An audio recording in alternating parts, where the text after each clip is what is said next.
Assalamu alaikum wa rahmatullahi ta'ala wa barakatuh. Kwa majina naitwa Sheikh Sharif Said John. Alhamdulillah, tunamshukuru Mwenyezi Mungu kwa kumaliza mfungo wa Ramadhani salama. Ramadhani ambayo inafuatiwa na siku 6 min Shawwal, siku 6 za mfungo wa sunna wa Shawwal, ambayo fadhila zake Bwana Mtume Muhammad sallallahu alayhi wasallam anasema katika hadithi ambayo ipo katika sahihi Muslim, man swama Ramadhana thumma atba'ahu 6 min Shawwal kana kasiyami dahri.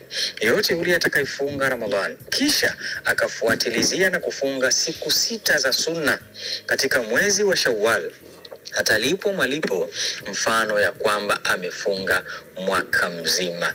Hizi ndugu zangu ni fursa ambazo Mwenyezi Mungu Subhanahu wa Ta'ala kwa huruma yake na mapenzi yake anatupatia sisi wanadamu ili tuweze kuwekeza katika akhera zetu, ili tuweze kuvuna katika akhera zetu. Uzuri wa hizi funga 6 za Shawwal, sio lazima uzifunge mfululizo kama ambavyo imezoeleka na inasemekana baadhi ya watu. Sio lazima, ilmuradi unafunga ndani ya mwezi huu wa Shawwal, basi unaweza ukafunga hata kwa kupishanisha.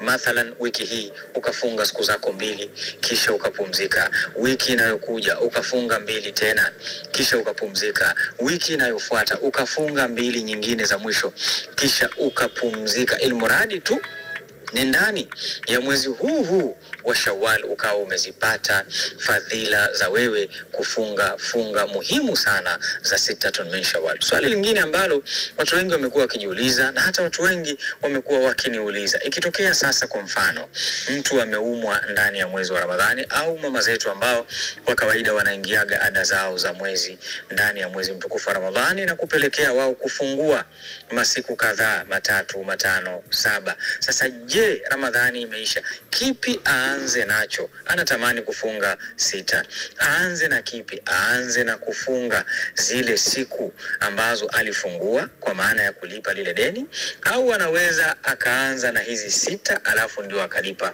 lile deni? Baadhi ya wanazuoni wameidhinisha na wamesema hakuna shida, anaweza akafunga 6 akamaliza kisha akalipa lile deni lake, wakiegemea kauli inayosema faman kana minkum maridhan aw ala safarin fa'iddatun min ayamin ukhra. Ile ayamin ukhra haijainishwa ni siku gani za ulazima, ni siku zozote, ili mradi iwe kabla ya kufika Ramadhani ijayo. Yani kati ya hapa Ramadhani hii na Ramadhani ijayo awe ameshalipa. Kwa hiyo ni kipindi chochote hapa katikati ndani ya hii miezi 10, 11 kabla ya kufika Ramadhani ijayo anaweza akalipa. Lakini wanazuoni wengi sana wamesema hili ni deni na hii ni sunna. Mtu huyu ikitokea kwa mfano kakosa kulipa deni, basi atahojiwa mbele ya Mwenyezi Mungu. Lakini ikitokea kakosa kufunga sunna, hatohojiwa mbele ya Mwenyezi Mungu. Wakapendekeza kulipa deni iwe kwanza kisha ndio ifatiwe na sunna. Kwa hiyo unachopaswa kufanya, lipa kwanza lile deni lako, kisha baada ya hapo ndio unaweza ukafunga funga za 6 min Shawwal. Mwenyezi Mungu atupokelee funga zetu za Ramadhani na funga zetu za 6 min Shawwal na funga zetu zingine kwa ujumla, hiyo kawe ndio sababu ya sisi kusamehewa madhambi yetu na kuingizwa peponi. Naitwa Sheikh Sharif Said John. Assalamu alaikum. Lovey-dovey.